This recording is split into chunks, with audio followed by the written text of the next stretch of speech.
So this is the R155. This is our balancer. It has a 3D display. You guys have the outer data arm option. Today we're going to go over the different types of balancing. We're going to go over the different ways to cone the wheel. You can cone from the inside or the outside. So we'll start there. These are your collets or cones. Each cone has two sides with the different diameters of the wheel hub. You have a whole raft of them over here from small all the way to big. There's two ways you can cone a wheel. The first way is you can put your cone on, then you can put your wheel, then you can put your wing nut, or you can cone from the outside. Now I don't suggest coning from the outside unless you have a steel wheel. You do risk damaging the outer surface of the wheel. This is a steel wheel, so I'll go ahead and show you that one on this guy. So this is my cow wheel. This is balanced right now. You can see the pretty face when you take the collet and you find the closest side that fits in there. If you went one size up, it doesn't really start. Does that make sense? Yep. So I'll go ahead and show you how to cone it from the outside first. So with nothing on there, go ahead and mount your wheel. Take your cone, the size that fits.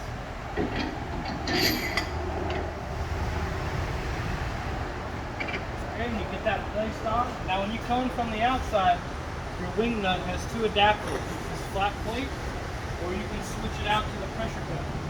When you cone from the outside like this, you want to use the flat plate. The reason for that is this flat plate presses not up against that collet. You squeeze the wheel on it. This is a speed nut. You don't have to spin it all the way. You can just push it all the way on, or you can spin it. I always suggest before you tighten the wheel all the way on, just spin the tire a little bit and give it a little tap just to get it centered, just to allow that cone to allow that wheel to press all the way on the mantle. So once that's nice and tight, we're now flush against the edge.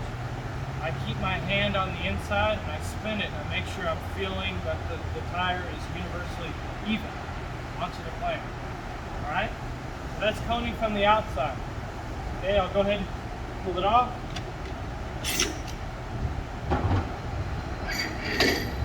Always pick up the tire with your leg, not your back. It's a lot easier for you. Now we'll go over how to cone it from the inside. So when we cone from the inside, switch this guy out. Put our pressure cup on. This rubber ring, you can leave off if you want for the most part. It's just a little bit of room for error because it's like a sponge. It's rubber. Whenever you compress it, you can't guarantee that it's compressing in the same spot. This is hard plastic. It's not going to mess up the surface of a wheel. So I would suggest leaving it like this. If you get a set of forces or something forged in here, makes you feel better, go ahead and throw that on there to protect that wheel. Okay? So this is your cone location. Goes on first. Put that guy on. We have our pressure cup ready. On our wheel. Okay, we'll use our wing nut. Okay. Now, on the inside of this tire, there's a gap. If you want to switch sides with me, there's a gap between the mandrel and the tire. Now, if you come from the inside, it takes a little bit longer because you're protecting the outer edge of the wheel. So the reason that gap is there is because we haven't compressed the wheel yet. So if you use your pedal, tighten that wing nut down. I like the feeling. What's the pedal first? Hit the brake? Brake. Yep. Before you get it nice and tight, again, I always recommend giving it a spin. Just give it a quarter turn with your foot on the pedal. Give it a little pull. Tighten that guy down, nice and easy. Don't hit the tire too hard. You just want it to be centered. Okay? And you just give it a good pull. Don't hit it with a hammer or anything like that. It really doesn't take much. Okay? So that's how we cone from the inside. Any questions on that? Any questions on the other way? Alright, let's go ahead and back over here. So, different types of balancing. There's dynamic balancing with 2 weight locations. Dynamic, duo, 2 weights. And there's static balancing, single weight right in the middle. So you can static balance with 1 weight in the middle or 1 weight on the inner edge. Dynamic balance with 2 hammer-on weights, like what we see here, 2 stick-on weights, or you can do a combination. A hammer-on weight on the ugly side of the wheel and a sticky weight on the outside. So we're going to go through all of them, okay? We'll start out with the dynamic balancing.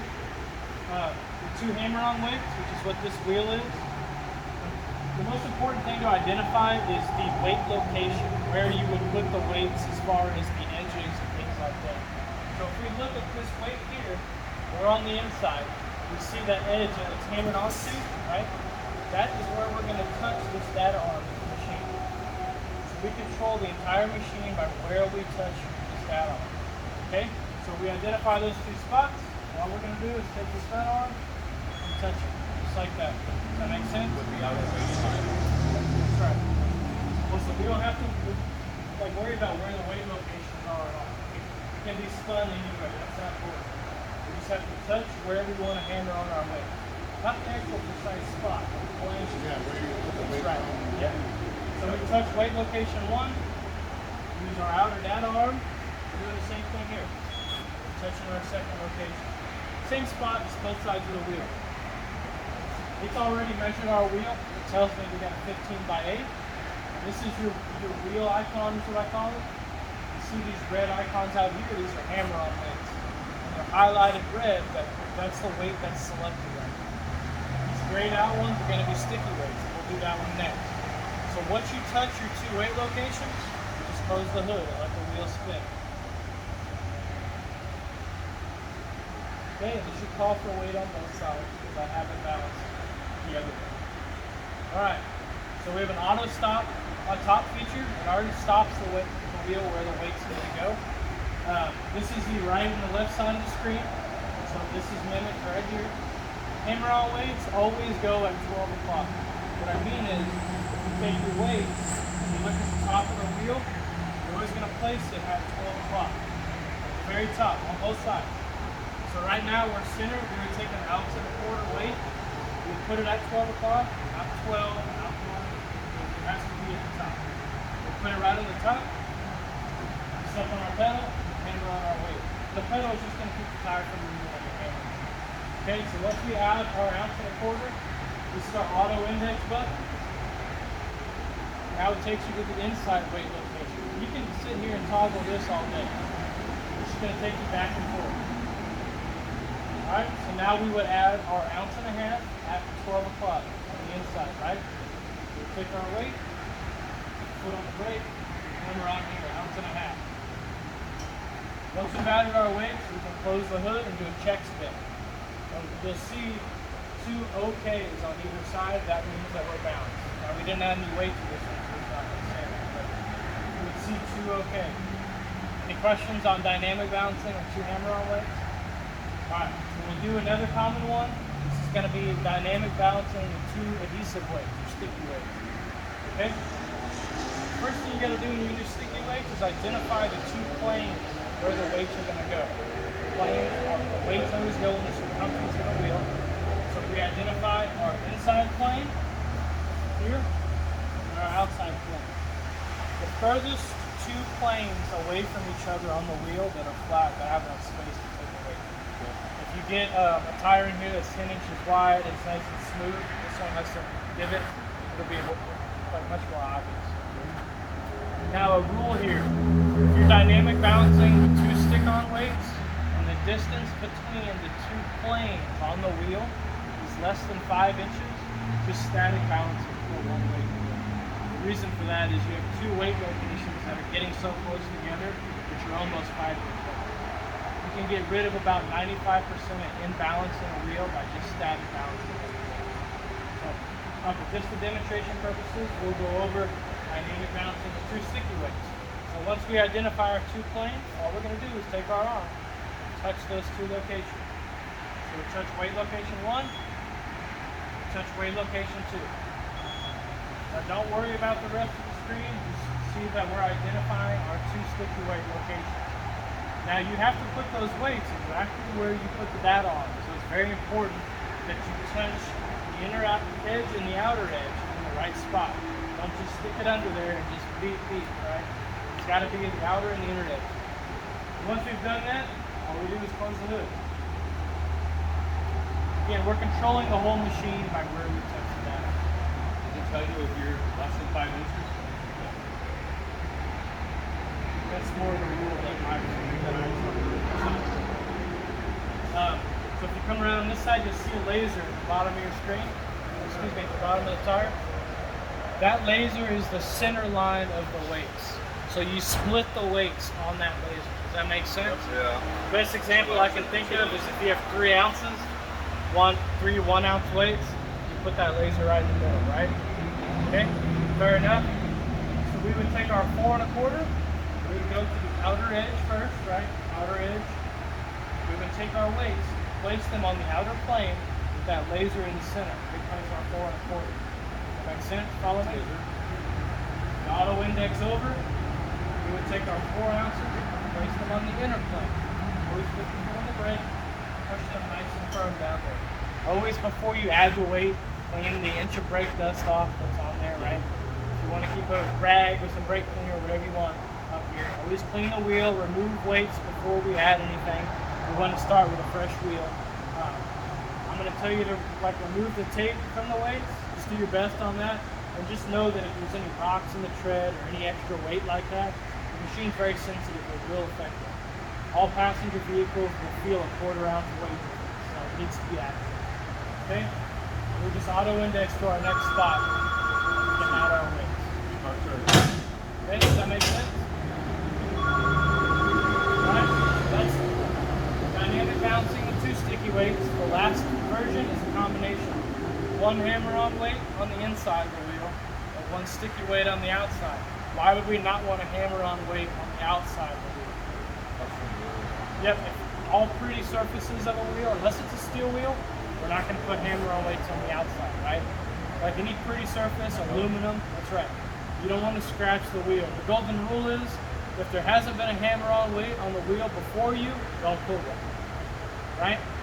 So if you want to do that, you say, all right, I'm going to put a hammer-on weight here, put a sticky weight here. Where are we going to put our data on, right? We're going to touch where we want it to happen. Okay? Now a trick here, if you watch my screen, right now it has the 2 sticky weights added. We take this guy and we dip it down. And we touch the mandrel 1 time. Now it's changed to 1 hammer-on weight here and 1 sticky weight. Does that make sense? I'll go ahead and do it again. We touch our hammer-on weight location, touch our sticky weight location. We take this guy and we dip it down 1 time. Okay? If you follow this diagram with the wheel, you'll be alright. If you tell yourself ahead of time, hey, this is what I want, weight-wise, we get it here to match, you'll be good. Yep, same thing. Now, because it's a combination, it's going to give you a hammer-on weight at where? At 12 o'clock, right? And we'll put our sticky weights on the laser. Split them. Right? See our laser there? We would take our 4 3/4. I know it's a lot of weight, this is just a demo wheel. The sticky's gonna go in here on the laser. Sticky, yep, because that's the pretty side of the wheel. Hammer on is up here. That's right. And then once we add our hammer on, we're gonna take it. We would add our weight up top. The laser has to stay on. Add the hammer on weight at the top. Okay? Alright?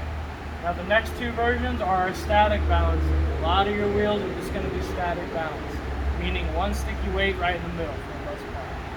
Okay? And if we want our sticky weight in the middle, where are we going to put our data on? Take this guy, we'll touch it right in the middle of the wheel. Follow my screen. It's got 2 hammer-on weights, right?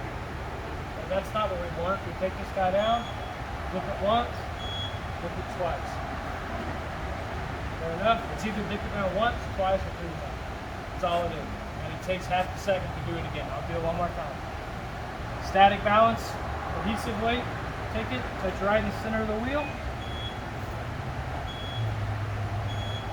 We're following our screen, we're good to go. Alright? Here's the hood.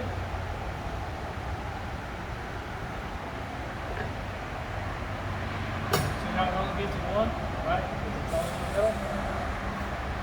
Our laser, again, we take our 1/2 ounce, and we In the put middle, it. you're talking about here. That's right, in the center of the wheel. Not out here. Yep. Not in here. So it's either out here or it's right there. Yep, there's 3 spots on the wheel. The inner, the outer, and the middle. Wherever you touch with that arm is exactly where the weight needs to go. There's nothing wrong with putting your head under there and touching in the right spots. I do it every time. So we use our laser, we put it right in the middle, we split it, even if it's a 1/4 ounce, we put the laser in the middle of the 1/4 ounce, right? We close the hood and do a check spin. That's static balancing with one sticky wing. Alright, the very last one, it's not very common, but you can static balance with one hammer-on weight on the inside. This is going to be for steel wheels again, or like trailer tires, things like that. And if we identify that we want one hammer-on weight here, that's where we touch with our data arm, right? Touch here, one time, on our screen, hit it down, 3 times. One hammer-on weight. It's either 1, 2, or 3. Now I can, like there's another way to set this up by pressing all the buttons, but I find that I teach it this way and you just touch it. It's kind of like a shortcut. I think people get lost in the buttons, the pluses and minuses. It's a little bit easier. Like I was telling Brian, I suggest making a sheet, a laminated sheet, putting a little cheat code here. I do have a couple customers that do that.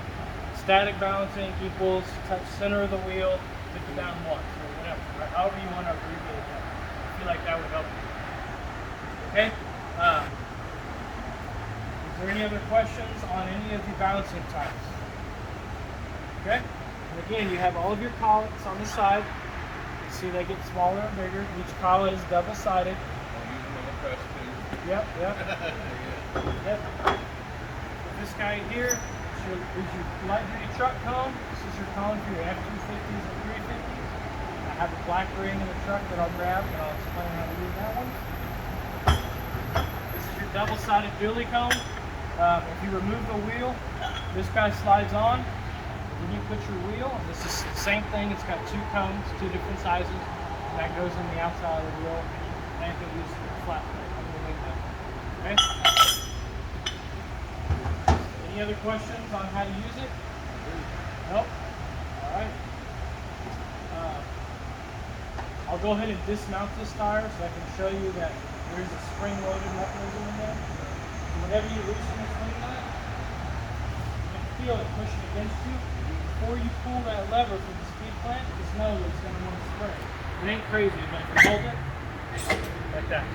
Okay? Remember, you can always use this guy. Try your best to not drop anything on the shaft. I know sometimes an accident will happen, but if you do drop something really heavy on here, you start getting some crazy numbers, you need to call me or Brian. You might need to look into it a caliper. But that's what you're compressing against. Just remember, coning on the inside like this saves wheels and protects the outside surface of the wheel. Coning on the outside is really only going to be used for steel wheels, trailer tire, or something like that. Good? You don't have any other questions?